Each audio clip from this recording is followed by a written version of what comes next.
저희가 사람의 몸에 대한 이야기를 하다 보면 재밌는 정보들을 듣게 됩니다.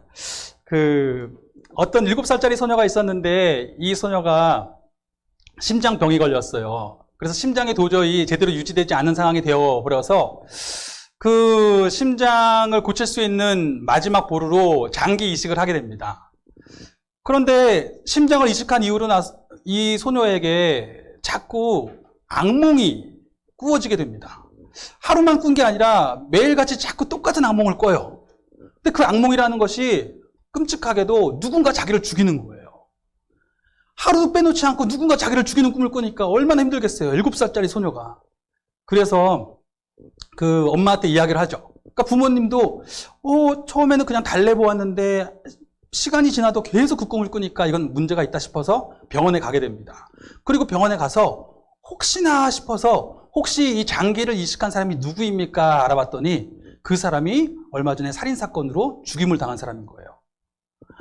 그래서 그러면 그 살인사건의 범인이 잡혔습니까? 그랬더니 아직 안 잡혔대요. 그래서 이 소녀를 경찰에 데려가고 경찰서에서 이 소녀가 매일같이 자기를 죽인 사람을 봤잖아요. 그래서 그 증언하는 대로 몽타주를 만듭니다. 그랬더니 정말 용의자 선상에 있는 사람이 한 명의 얼굴이 나온 거예요. 그래서 그 범인을 잡았던 사건이 있었습니다. 신기하죠?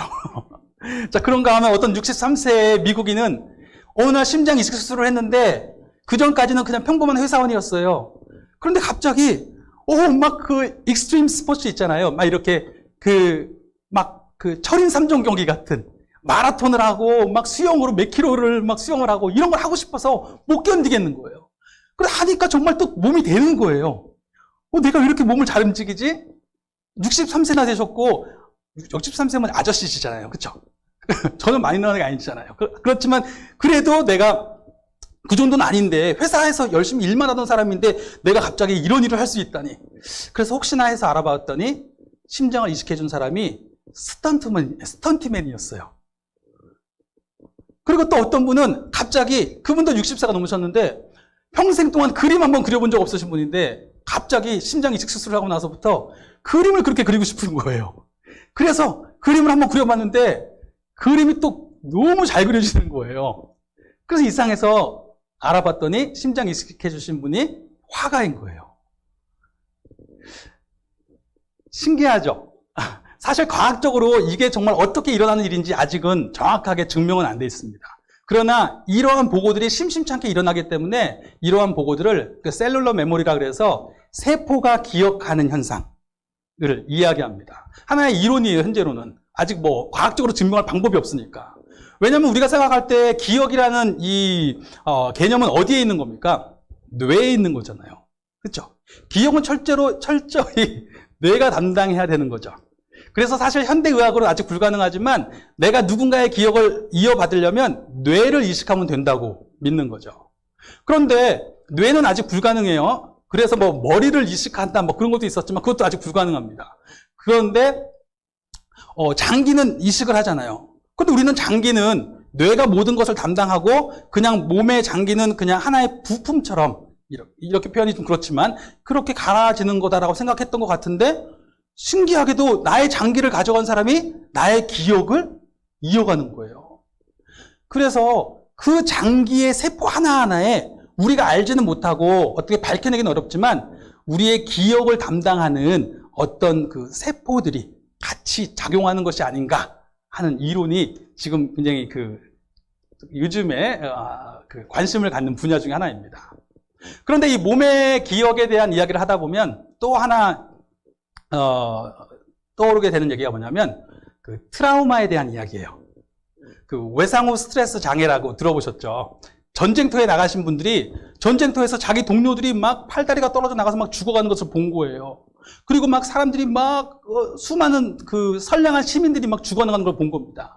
그걸 보면서 완전히 스트레스를 너무 충격을 받아서 전쟁이 끝나고 고향에 돌아왔는데도 일상적인 생활을 하지 못해요.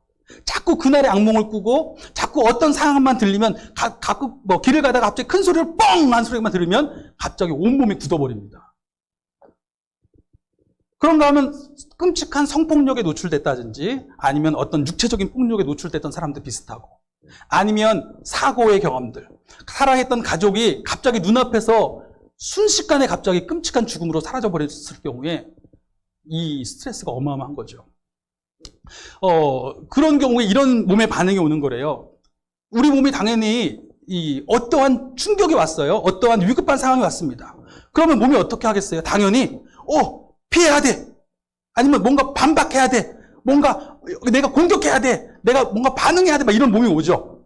그러니까 한쪽에서 몸에 그러한 상황이 닥치면 무언가 내가 이 상황을 벗어나든지 이 상황을 이겨내려고 하는 에너지가 막 올라오는 거예요. 모든 호르몬들이, 세포들이 막 바짝 서가지고 막 이걸 이겨내야 돼 라는 막 그런 반응을 하는 거죠.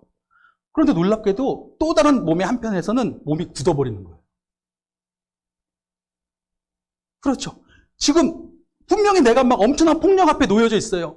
내가 소리 질러야지. 내가 여기서 소리 질러야 돼. 내가 막 여기를 이겨내고 나가야 돼. 이 사람한테 내가 물리쳐야 돼. 라는 모든 몸의 반응만 하는데 막 갑자기 몸이 굳어가지고 움직이지 못하는 거예요. 입이 열리지 않는 겁니다. 이게 이제 트라우마로 가는 증상이래요. 뭐냐면 몸의 모든 세포가 호르몬이 반응을 한 거예요. 그 상황 속에서 그 상황을 모면하려고 하고 있는데 몸은 한편으로 또 굳어서 그 호르몬들이 작동이 안 되는 거죠. 분출이 안 되는 거예요. 그러면 그 순간 그 몸의 에너지가 어디 있냐면 온 몸에 갇혀버리게 되는 겁니다. 그리고 나면 일상생활 속에서 비슷한 현상만 드러나도 꼭 기억을 내가 해서 저거는 예전에 있었던 일인데 기억을 해서의 문제가 아니라 내 몸이 그 소리에 반응했던 그 세포들이 그대로 반응해버리는 거라는 거예요. 몸이 다 굳어버리는 순간. 그래서 우리가 뉴스를 보아도 얼마 전에 그 제주도 카니발 사건 아시죠? 제주도에서 어떤 카니발에 탄 사람이 운전을 막 험하게 하면서 막 칼치기를 막 하고 너무 위험해서 사고 몇 번 날 뻔했죠. 그래서 그 당한 사람이 그 차가 섰을 때 옆에 가가지고 지금 운전을 그렇게 하시면 어떡하냐고 말을 했더니 이 사람이 내려가지고 폭력 전과가 있는 사람이었어요. 근데 내려가지고 그 남편을, 그 아빠를 애들 앞에서 막 팼죠. 그러고 나서 그게 이제 큰 사회적 이슈가 됐잖아요. 그런데 그 이후에 뉴스에 나오는 게 뭐냐면 그 아이들이 계속 정신과 치료를 받고 있다고 하잖아요. 무슨 말이에요? 아이들이 눈앞에서 아빠가 막 맞고 있는 걸 본 거예요. 마음속에 한편으로는 하지 마! 소리 지르고 싶고 또 마음 한편으로는 막 자기들이 뛰어가서 그 사람을 말리고 싶고 막 하고 싶겠죠. 그런데 그 순간에 애들이 너무 공포에 질려가지고 몸이 굳어버리는 거예요. 그러면 이제 그 이후로 아이들이 어떤 상황 속에서 누군가 몸이 큰 사람이 자기에게 다가오기만 해도 몸이 굳는 거예요, 그냥. 그러니까 이 트라우마를 치료하는 것이 굉장히 중요한 이슈입니다. 그런데 현대의학에서 이것을 어떻게 치료할 것인가 했을 때 첫 번째로 관심을 갖는 분야가 심리학자들이 깊은 대화를 통해서 상담을 통해서 풀 수 있지 않을까 이런 시도들이 많이 있었습니다. 그러니까 상담을 계속 하다 보면 이제 그때의 기억들을 막 끄집어내는 거죠. 그래서 막 너무 슬퍼하고 막 그때 흥분들, 그때 두려움들이 막 몰려옵니다. 그런데 막상 이렇게 진행을 해보니까 대화를 할 때는 무언가 막 울고 막 그때 두려움들 속에서 흥분된 몸이 무언가 해소가 된 게 아닌가 싶은데 해소는 안 되더라는 거예요. 그냥 그 순간에 그런 반응은 오지만 또 대화가 끝나고 돌아가면 여전히 그 반응 속에 갇혀 있다가 다음에 상담 오면 또 그렇더라는 거예요. 이게 아닌가? 그래서 요즘에 또 관심을 갖는 분야가 뭐냐면 약물 치료죠. 실제로 요즘에 우울증, 공황장애, 트라우마 때 가장 많이 쓰이는 약이 약이잖아요. 치료가. 실제로 제가 지난주에 읽었던 책 한 권은 이런 우울증이나 공황장애의 약물 치료라는 걸 처음으로 도입한 분의 책이었어요. 그분이 이제 미국의 그 매사추세츠라고 하는 주에서 이제 의사를 하면서 이제 그 약물 개발을 시작하게 된 분인데 벌써 몇십 년 된 거죠. 근데 지금에 와서는 이제 완전히 그런 어떤 편제를 만든 거죠. 이러한 우울증에는 이런 약을 투여하면 증상이 가라앉는다. 실제로 효과가 있어요.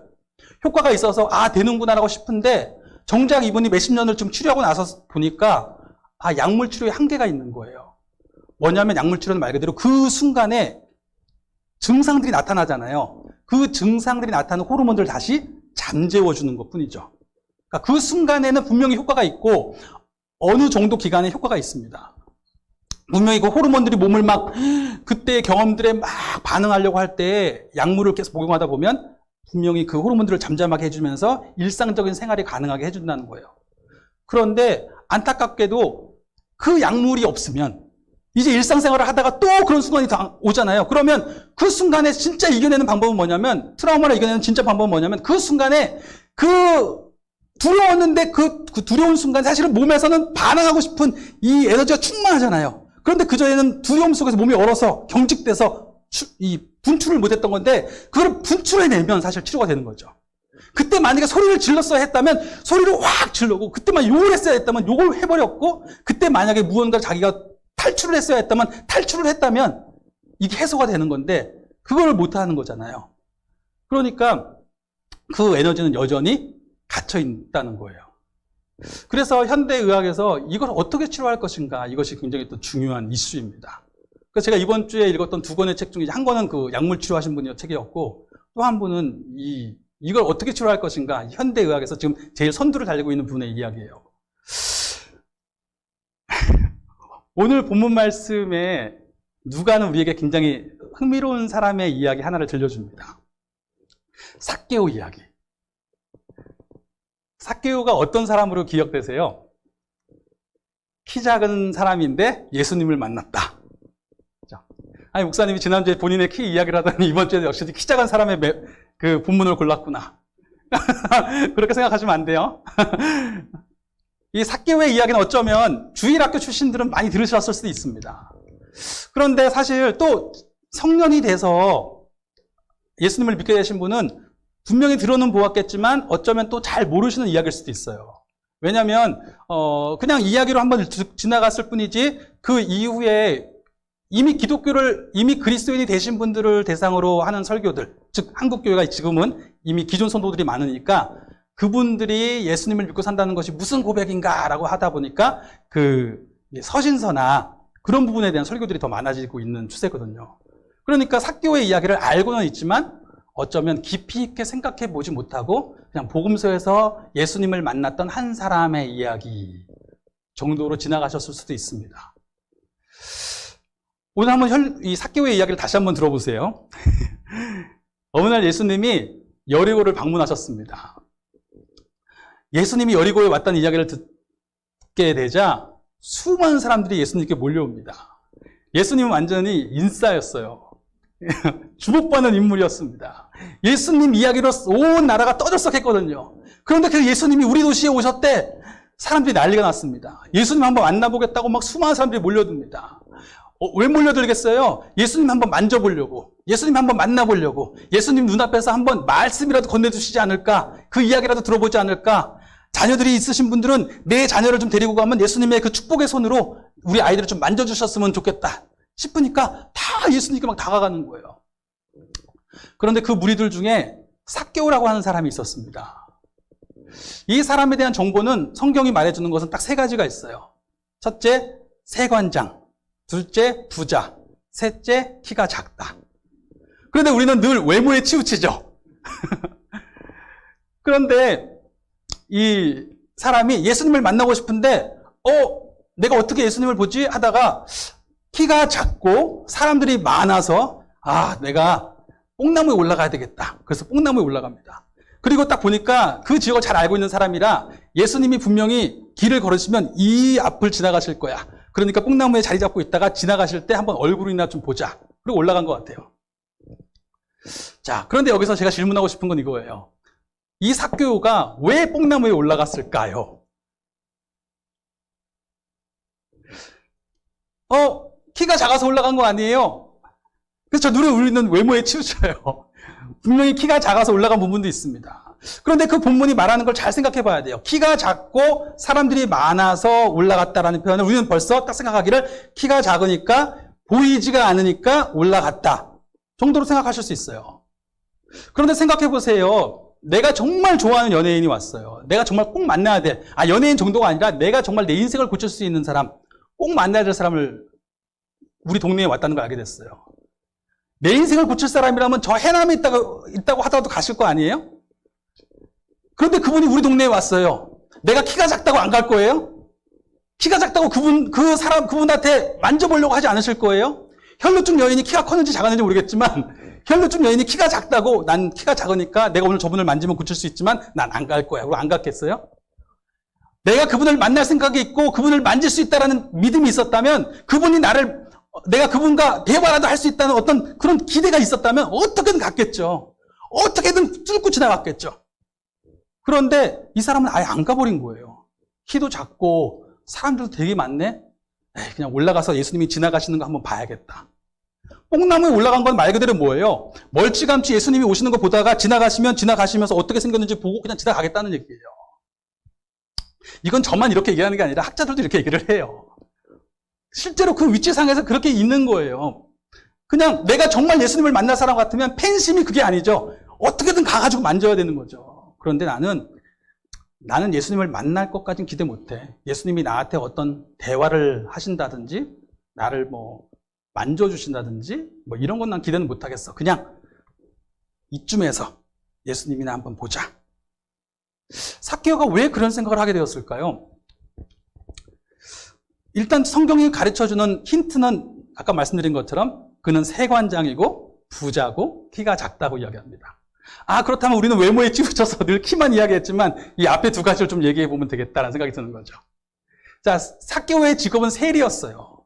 세리는 어떤 사람이었냐면 이 누가복음에 보면 5장과 7장을 보면 이런 고백이 나와요. 세리와 죄인들. 이런 구절들이 두 번이나 걸쳐서 나옵니다. 즉 세리와 죄인들은 항상 관용어처럼 같이 쓰이는 표현이었습니다. 즉 세리는 죄인. 실제로 유대인들의 그 어법, 이 사람 이건 헬라어로 쓰여졌지만 이 원래 아람어나 히브리 어법은 내가 두 단어를 연달아 세리와 죄인하면 이것은 이렇게도 해석이 가능해요. 세리 즉 죄인. 이렇게도 해석이 가능합니다. 즉 세리랑 죄인은 같은 거였어요. 왜 그럴까? 이 시대가 어느 시대냐면 로마 시대입니다. 로마 시대 때 유대 땅이 지금 정복을 당해서 압제를 당하고 있는 상황이에요. 그런데 우리나라도 마찬가지지만 압제를 당하고 있을 때 어떻게 해요? 그 일제의 압제를 당하고 있을 때 일제의 사람들이 우리나라 사람들의 조세를 수탈해 갔죠. 수탈해 갈 때 어떻게 해요? 일본인들이 다 와서 뭐 뺏어가는 게 아니라 우리나라 사람들 중에서도 그 일을 담당할 사람을 세워서 그 사람들이 일본 정부를 위해서 조세를 수탈해 가는 거예요. 그러면 그 빼앗기는 사람들이 어떻게 말했어요? 조세를 걷어가는 사람들을 바라보면서 뭐라 그래요? 저 일본의 개, 그쵸? 앞잡이. 그러면서 지나가고 나면 뒤에서 동족의 피를 빨아먹는 놈 같으라고 막 이렇게 얘기를 하죠. 실제로 그 당시에도 그랬던 거예요. 세리들은 그런 사람들이었어요. 동족의 피를 빨아먹는 사람들. 게다가 하나님의 백성이잖아요. 하나님의 백성들을 압제하고 있는 그 나라 편에서 일하는 사람들. 그러니까 세리는 하나님이 보셔도 분명한 죄인인 거예요. 자, 그런데 이 사람이 부자예요. 어떻게 부자가 됐을까? 부자가 되는 방법은 여러 가지가 있죠. 그런데 이 사람이 직업이 뭐냐면 공무원이에요. 예나 지금이나 공무원들이 월급이 많은 경우는 많지 않습니다. 우리나라 국회의원들을 제외하면 전 세계에서도 지금 우리나라 국회의원들을 제외하면 공무원들이 월급이 그렇게 많은 나라는 없어요. 그런데 공무원들이 월급이 너무 많은 거예요. 아니, 많은 게 아니라, 국회의원 얘기하다가 죄송합니다. 공무원인 거예요, 이 세리는. 그러면 월급이 그렇게 많을 것 같지도 않은데 어떻게 이렇게 부자가 됐지? 그런데 세리라는 게 뭐예요?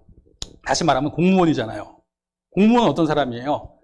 말 그대로 공적인 유익을 위해서 일하는 사람이에요. 즉 사리사욕에 휘둘리지 않는 사람이 공무원이죠. 어떤 사람이 좀 이렇게 좀 해주세요. 나랑 잘 알고 있으니까 이렇게 좀 해주세요 라고 해도 그런 사리사욕에 휘둘리지 않고 공적인 유익을 위해서 일하는 사람을 공무원이라고 하는 거죠. 그런데 이 공무원들에겐 무엇이 주어졌어요? 공적인 권력이 주어져 있죠. 이 사람들의 말을 안 들으면 살아가기가 쉽지 않습니다. 사업을 하든 뭐 단체를 하든 아니면 일반 가게를 하든 무엇을 하든지 간에 공무원들의 눈에 벗어나면 잘 살아가기가 좋지 않았어요.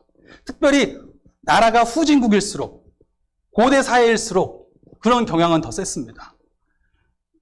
공무원들이 공적인 권력을 가지고 있기 때문에 그들의 눈에서 벗어나면 사회적으로 살아가기가 쉽지 않은 것이죠. 그러니까 그들의 말을 들어야 돼요. 그런데 이 세리들이 그러면 자기들 월급으로 만족하고 정해진 것만 거두어야 되는데 그것으로 만족할 수가 없는 거죠. 왜요? 그들이 부자가 될 수 있는 방법은 딱 하나예요. 그 공적인 권력을 이용하는 것. 그래서 사실은 공무원들이 가장 부정부패에 빠지기가 쉬운 거예요. 어떤 면에서는. 그렇죠? 공무원들은 그 말 자체로는 사리사욕에 휘둘리지 않고 공적인 유익만 담당하는 사람인데 다른 면에서는 그들이 만약에 타락하면 가장 큰 부정부패를 저지를 수 있는 사람. 왜냐하면 공적인 권력으로 어마어마한 돈을 휘두를 수 있기 때문에 그렇습니다.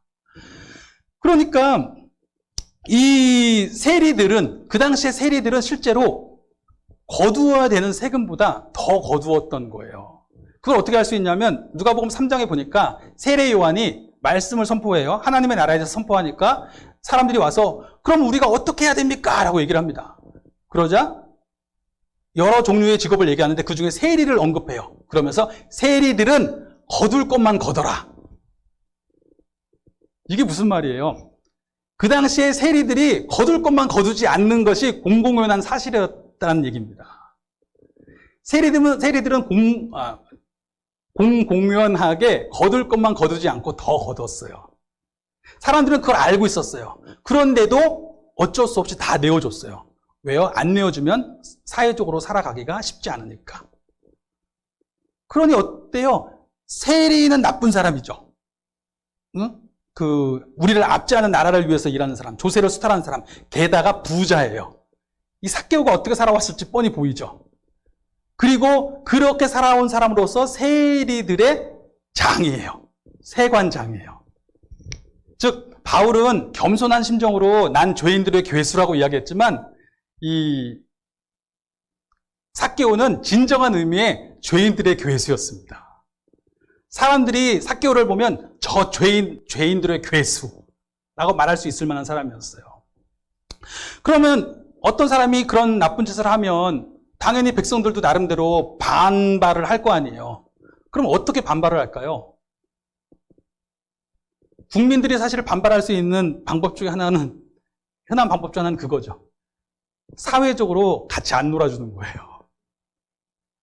공적으로는 삭개오를 만나면 어쩔 수 없이 내내 굽신거리면서 다 내지만 사회적으로는 그 사람이랑 절대 안 어울리는 거죠. 사회적으로 모임이 있을 때 절대 초대 안 해요. 그 사람 집에 절대 방문 안 합니다. 그 사람이랑 식탁 같은 거 절대로 같이 안 합니다. 삭개오가 지나가면 멀리서 보고 뒤에서 침 뱉습니다. 그래서 실제로 예수님이 삭개오의 집에 가셨을 때 어떤 일이 벌어졌어요? 사람들이 죄인들의 집에 들어갔다라고 이야기했잖아요.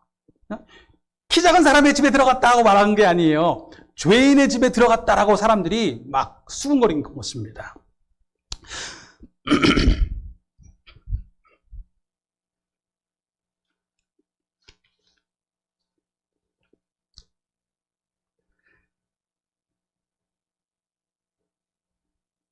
삭개오에게는 어떤 상처가 있었을까요? 상처라는 표현이 이상하지만 삭개오가 이제 그런 삶을 살아가다 보면 자연스럽게 삭개오라는 사람이 어떻게 되었을까 생각을 해보는 거예요. 공적인 자리에서는 자신에게 있는 권세가 있으니까 사람들이 다 내내 굽신거립니다. 그런데 사적으로는 아무도 자기랑 어울려 주려고 하지 않아요. 다 자기를 뒤에서 욕하는 걸 다 알고 있습니다. 그러면 공적인 자리에서 만났을 때는 당당하죠. 그 사람한테 냉혹한 사람이 될 수 있죠. 그런데 사적인 자리에서 만나면 어떻게 될까요? 몸이 굳죠. 왜요? 이 사람이 나를 싫어하는 거 아니까. 사람들이 나를 미워하는 거 알고 있으니까. 뻔히 나를 뒤에서 욕하는 거 알고 있으니까. 사적인 자리에서 그 사람 만나면 마음이 편하겠어요? 몸이 경직되죠. 긴장하죠. 마음 한편으로는 뭔가 반발하고 싶어요. 뭔가 자기의 입장을 변명하고 싶지만 딱히 어떻게 말해야 될지 모르겠어요. 그냥 사람들이 자기를 다 욕하고 가는 그 틈에 틀어서 길거리를 가면 사람들이 뒤에서 침 뱉고 사람들이 자기를 쳐다보는 시선을 다 알겠어요. 그런데 거기서 뭐 사람들 찾아다니면서 내가 이렇게 살아오고 싶어서 산 줄 알아 라고 막 다 얘기할 수도 없는 거예요. 그냥 그 순간에 그냥 경직되게 딱딱하게 갔을 거예요. 그러면서 그가 사람들에게 나름대로 또 보복을 하고 싶겠죠. 어떻게 보복하겠어요? 그가 할 수 있는 보복이라는 것은 자신이 갖고 있는 공적인 권세에 더 당당한 것, 혹은 사람들에게 그래 봐라 나는 너희들 나 무시하지 나를 배척하지 그래 난 그래도 잘 산다 그러면서 자신의 부를 더 갖춰 나가고 더 사람들 앞에서 그러한 강팍해진 삶에 더 깊이 젖어들었을 거라고 보는 것이죠. 세관장이자 부자였던 사람. 그런데 그 사람이 오늘 예수님을 만나겠다고 온 거예요. 이 삭개오가 예수님이 어떤 사람인지 궁금했지만 키가 작았고 또 사람들이 많아서 예수님께 가까이 가기를 포기합니다. 그리고 뽕나무 위로 올라갑니다. 왜 올라갔을까? 저는 그 사람들이 많았다는 단어가 단순히 키가 작아서 안 보였다는 단어로 이해할, 그 내용으로 이해할 부분은 아니라고 생각을 하는 거예요. 분명히 아까 말씀드렸던 것처럼 키가 작아도 내가 어떻게든 만나야 될 생각이 있으면 갈 거예요. 어떻게든 비좁고 가겠죠. 그런데 사람들 틈에 들어가는 게 싫은 거예요. 키도 작았지만 사람들 틈에도 들어가기 싫은 거예요. 왜요? 사람들이 자기가 들어가면 싫어할 거 아니까. 자기를 혐오한다는 걸 알고 있는 거죠. 그 틈에 가면 사람들이 세리가 어디 예수님을 만나려고 오냐고, 세리 따위가 어디 예수님께 나아오려고 하냐고 분명히 자기를 싫어할 거 아는 거예요. 그리고 설령 가까이 갔다고 할지라도 예수님이, 사람들이 다 의인이라고 부르는 예수님이 설령 나를 맞아주실까? 나에게 대화를 건네주실까? 나에게 자신과의 시간을 허락해 주실까? 별로 그런 믿음이 없는 거죠. 그냥 그렇다면 나는 그냥 멀찌감치서 예수님이 어떤 분인지 보기나 하자. 어차피 내가 그런 건 기대할 수 없으니까 그냥 올라가서 예수님이 지나가시는 거나 보자 하고 올라갔다는 거죠.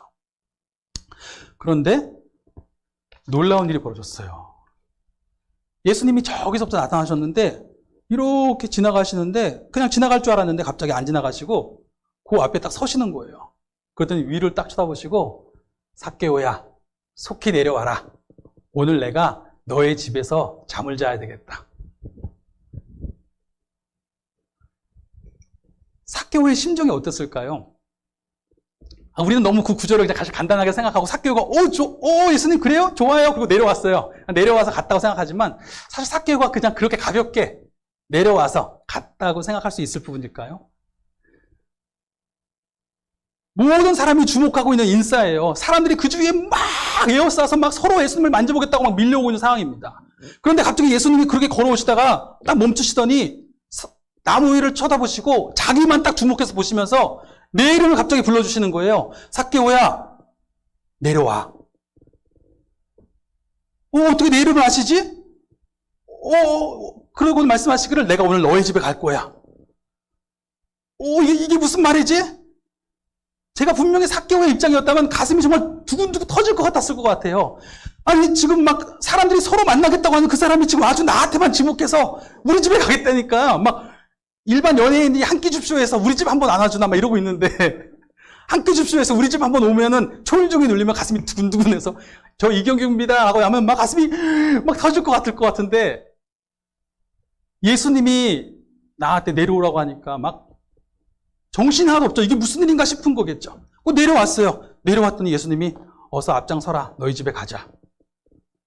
그리고 집에까지 걸어간 거예요.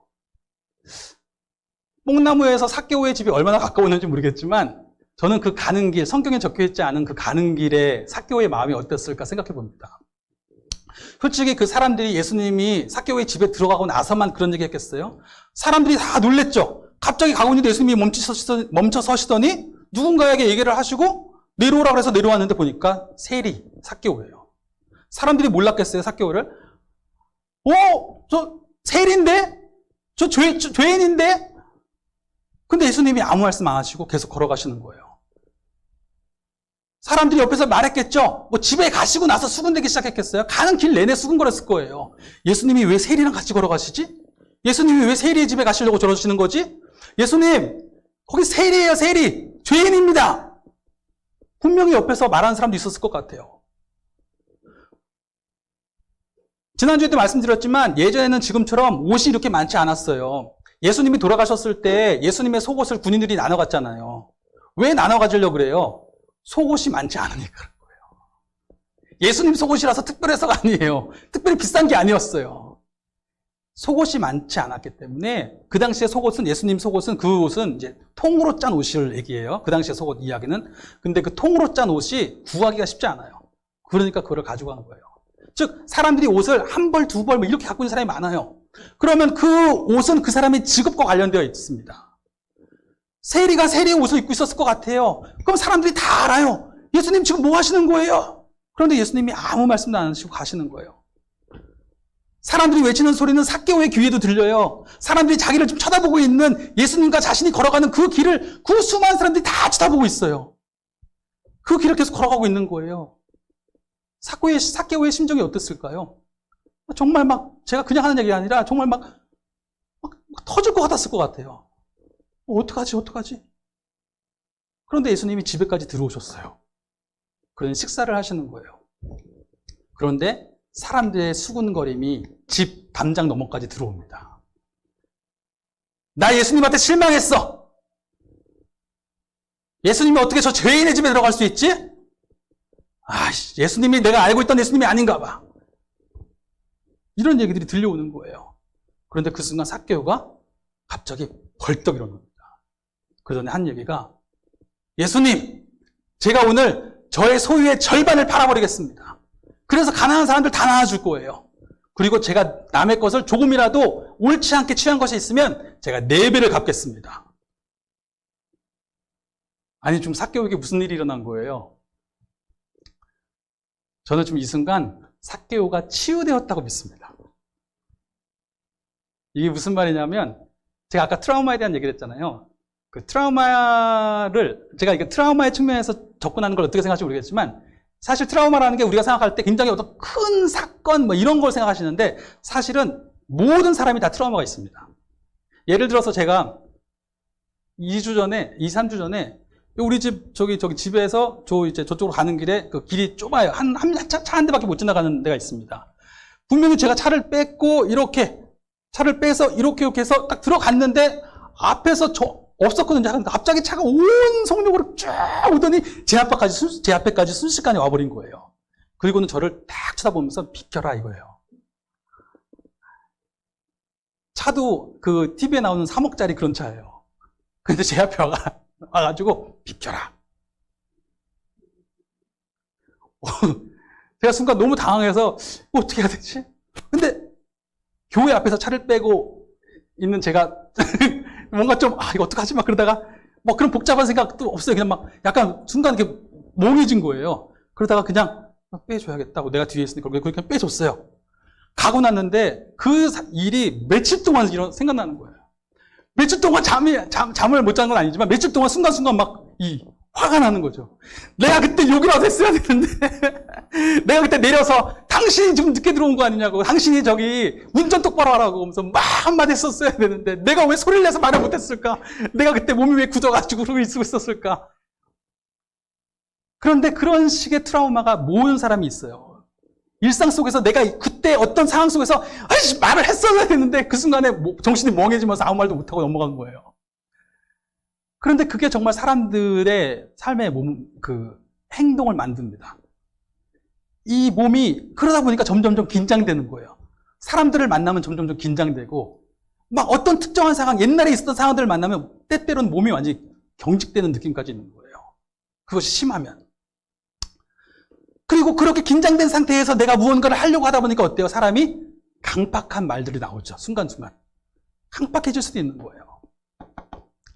저는 삭개오도 사실은 트라우마가 있었다고 생각하는 거예요. 뭐냐면 나름대로 부자고 성공했다고 생각하지만 사람들이 자기만 지나가면 다 욕하는 거예요. 자기를 다 쳐다보는 눈빛이 늘 그래요. 늘 욕하는 눈빛이에요. 그러면 삭개오가 개인적으로 사람들을 만날 때마다 어떻을까요? 몸이 그냥 탁탁 바짝바짝 굳었을 거예요. 입술이 사적으로 만나서 대화를 해보려고 하면 입술이 말랐을 거예요.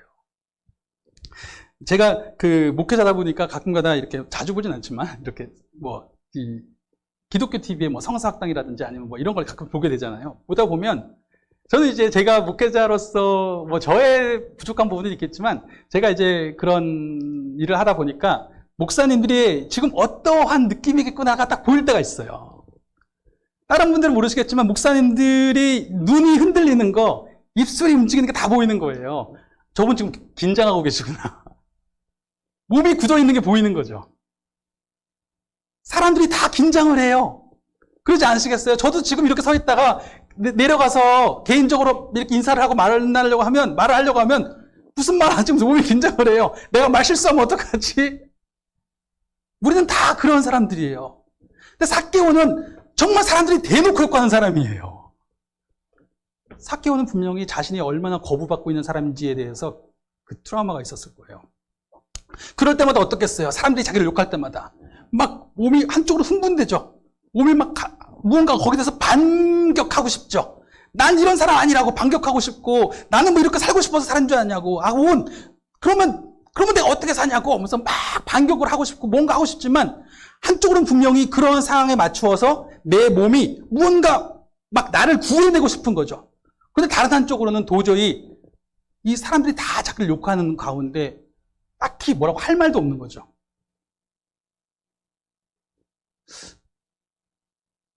그런데 아까 트라우마의 이야기를 했는데, 트라우마가 어떻게 치료되는가, 이제 최근에 요즘에 이제 가장 이게 맞다고 생각하고 이제 가장 이제 요즘에 확장되고 있는 의료 방법 중에 하나인데, 그게 뭐냐면 사람들이 깨달은 게 이거였어요. 트라우마는 몸으로 치유된다. 무슨 말인지 이해되세요? 그 순간에 몸이 그 모든 충격의 순간을 기억하는 거예요. 막 한쪽으로는 내가 이걸 이겨내려고 하는 에너지가 충만한 거죠. 그런데 한쪽으로는 그 몸이 굳어버려 있는, 이 몸이 이걸 갇혀버린 몸이죠. 나의 이 막 그 속 안에 있는 자아의 에너지가 갇혀버려져 있는 그 에너지가 있잖아요. 그런데 이것이 치료될 수 있는 방법은 하나밖에 없다는 거예요. 뭐냐면 갇혀버려져 있는 그 에너지가 뽑아져 나와야죠. 그것은 똑같은 상황이 연출돼서 그 상황 속에서 이 사람이 그때 막 소리를 질렀어야 되는데 소리를 못 질렀던 사람이 그 소리 질렀든지, 아니면 그 순간에 뭔가 자기의 이야기를 막 하든지, 아니면 정말 그 순간에 맞서서 싸웠다든지, 아니면 그 순간에 정말 힘을 다해서 도망갔다든지, 뭔가 자신이 그때 하지 못했던 일을 해내는 경험을 하면 이게 해소가 되더래요. 그런데 그게 꼭 그 똑같은 상황일 수는 없어요. 왜냐하면 똑같은 상황이 또 연출되는 거 아니잖아요. 그러면 어떻게 되냐? 그것과 마찬가지로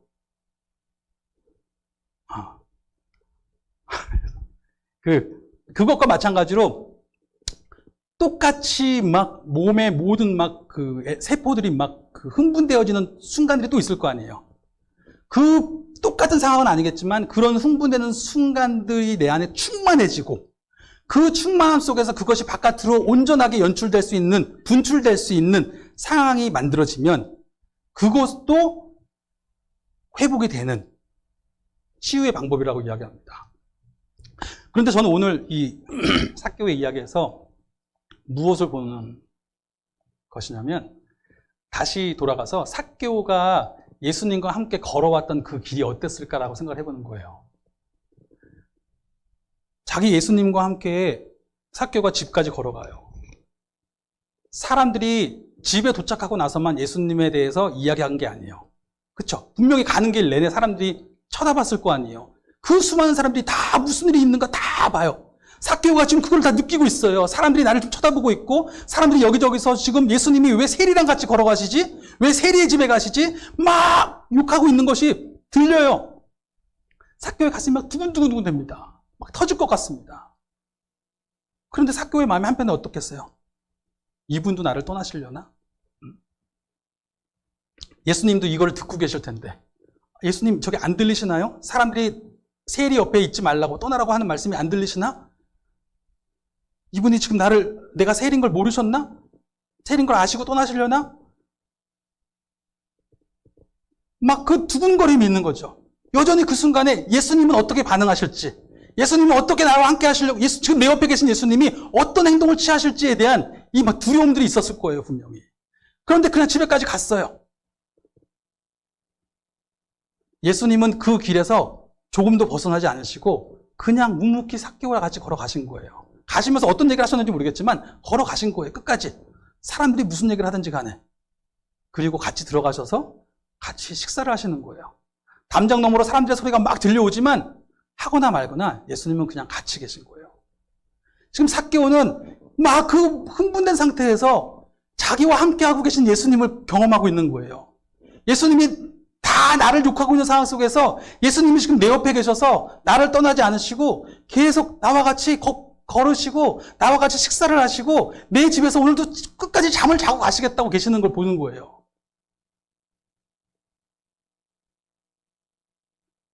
그 순간 삭개오의 마음속에 분명히 용기가 생겼을 겁니다. 만약에 예수님도 그 이야기를 듣고 뭔가 막 눈치를 보시기 시작한 것. 우리가 사도행전에 보면 베드로가 할례가 의미 없다.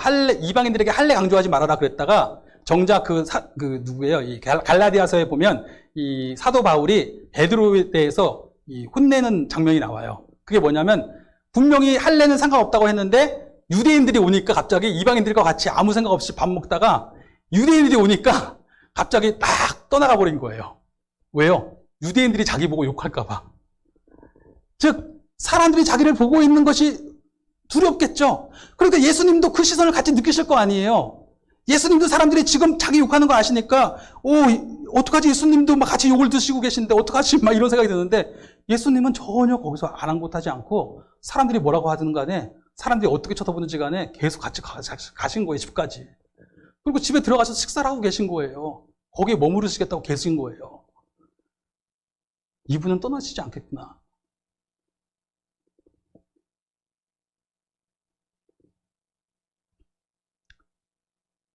이 느낌이 좀 오시나요? 아까 전에 말씀드린 것처럼 이 삭교에 가득한 그 충만한 지금 막 터질 것 같은 그 심정 가운데 그 심정은 예전에는 사람들이 욕하는 것으로만 이루어져 있었던 심정이에요. 그런데 지금 그 심정은 그 욕하는 것으로만 인해서 오는 심정이 아니라 예수님에 대한 심정이에요. 예수님이 이 욕을 같이 먹으면서 같이 옆에 있는 거예요. 이 욕을 먹으면서 같이 집에 들어오신 거예요. 같이 함께 계신 거예요. 그래서 정말 두근두근 되는 거예요. 지금 어떻게 해야지. 나도 지금 좌불안석인데 예수님도 지금 이 시선을 받으면서 이 욕을 받으면서 어떻게 하지? 막 이런 막 터질 것 같은 심정 가운데 있는 거예요. 그런데 예수님이 내 옆에 계심을 통해서 그가 벌떡 일어날 용기를 얻습니다. 그리고 외치는 거예요. 예수님, 이제 나 다시 살겠습니다. 아까도 말했지만 트라우마를 치료하는 제일 중요한 방법은 이제 그 충만한 순간에 똑같은 상황 속에서 그것을 이겨낼 용기가 가장 근본적인 치료예요. 그것이 용기가 들어온 순간 그 사람이 그래서 내가 이제는 할 수 있다고 외치게 되는 순간에 그것이 날아간대요. 그런데 그것이 날아가려면 어떻게 돼요? 새로운 경험들, 새롭게 자신을 분명하게 그 충만함을 채워주는 어떤 순간이 있어야 돼요. 그리고 그 순간에 자신으로 하여금 일어나서 말하게 하고 자신으로 하여금 결단하게 하고 무언가 행동하게 할 수 있는 힘이 필요해요. 근데 삭개오는 그걸 받은 거예요. 삭개오가 지금 일어났다는 모습을 저는 그렇게 쉬운 거라고 생각하지 않아요. 갑자기 벌떡 일어나서 이야기하기를 예수님, 저 다시 살겠습니다. 제가 가진 것 중에 절반을 다 팔아버리겠습니다. 절반을 파실 수 있으세요? 그리고 내가 이제까지 잘못 거둔 거 있으면 4배를 갚겠습니다. 삭개오는 완전히 지금 흥분한 거예요. 우리가 내 절반을 팔아서 다 줄게 라고 말할 수 있는 경우는 지극히 흥분한 경우입니다. 안 그러세요? 지극히 제정신이 아닌 경우예요. 삭개오는 지금 제정신이 아닌 거예요. 완전히 흥분된 거예요. 내가 내 절반을 다 팔아버리겠습니다. 그래서 가난한 사람들 다 나눠줄게요. 내가 이제까지 잘못을 취한 거 있으면 4배를 갚겠습니다. 그러면서 이 사람은 완전히 새로운 몸의 경험에 사로잡힌 거예요.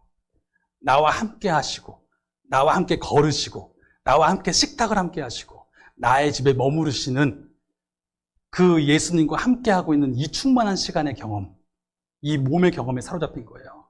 그리고 그 몸의 경험은 그로 하여금 이제 다시 살겠다고, 이제 새 사람 되겠다고, 완전히 다른 사람으로 살아보겠다고 이야기할 수 있는 용기가 그 입술에서 터져 나오게 만든 겁니다. 예수님이 삭개오의 그 모습을 보시면서 뭐라고 말씀하셨어요? 오늘 구원이 이 집에 임했다. 구원이 뭡니까? 구원이 내가 천사들을 보게 되는 게 구원이에요? 내가 지옥 갈 건데 죽고 나서 천국 가는 게 구원입니까? 그것도 구원의 일부죠. 하지만 진짜 구원은 뭐냐면 내가 온전해진 삶을 살게 되는 거예요. 내가 예수님 안에서 세상을 이길 힘을 얻게 되는 것입니다. 즉, 왜냐하면 그렇게 경직되어져 있는 삶은 어때요? 경직되어져 있는 삶에서는 내가 끊임없이 그 경직된 삶에서 살아남으려고 하다 보니까 강박해진 모습이 나갈 수밖에 없어요. 그러면 또 그쪽은 또 다시 그렇게 공격합니다. 그러면 또 다시 그렇게 강박해져요. 결국 죄의 악순환이죠. 제가 트라우마를 얘기했지만 트라우마가 아니라 결국 우리의 삶의 자리가 다 그런 곳이라는 거예요. 깨어진 삶의 경험들. 그리고 깨어진 삶의 경험 속에서 살아남으려고 하다 보면 우리는 다 그 속박 속에 살아가게 된다는 거죠. 그 악순환 속에서 살아가게 되는 거예요. 그런데 예수님과 함께 했던 삭개오는 예수님이 함께 하심으로, 함께 걸어가심으로, 함께 식탁을 나누심으로 지금 그 흥분 속에 사로잡혀 있는 이 삭개오는 그 경험이 내가 이제까지 살아왔던 그 죄의 악순환의 속박을 깨트려버리겠다고 말할 수 있는 사람이 된 것입니다. 완전히 새로운 사람이 되게 된 거예요. 우리에게 임한 구원이 무엇인가요? 저는 성경을 읽다가 제일 재밌었던 구절 중에 하나가 요한계시록 3장 20절입니다. 뭐냐면 볼지어다 내가 문 밖에 서서 두드리노니 누구든지 내 음성 듣고 문을 열면 내가 들어가 그로 더불어 먹고 그는 나로 더불어 살리라 는 말씀입니다. 이 구절이 정확하게 구원에 대한 구절이거든요. 그렇죠? 내가 밖에서 두드리니 누구든지 내 음성 듣고 문을 열면 내가 들어갈 거야 라고 얘기하시는 거예요. 그래서 문을 열었어요. 들어오셨어요. 무엇을 하시는가 봤더니 나랑 같이 식사하시는 거예요.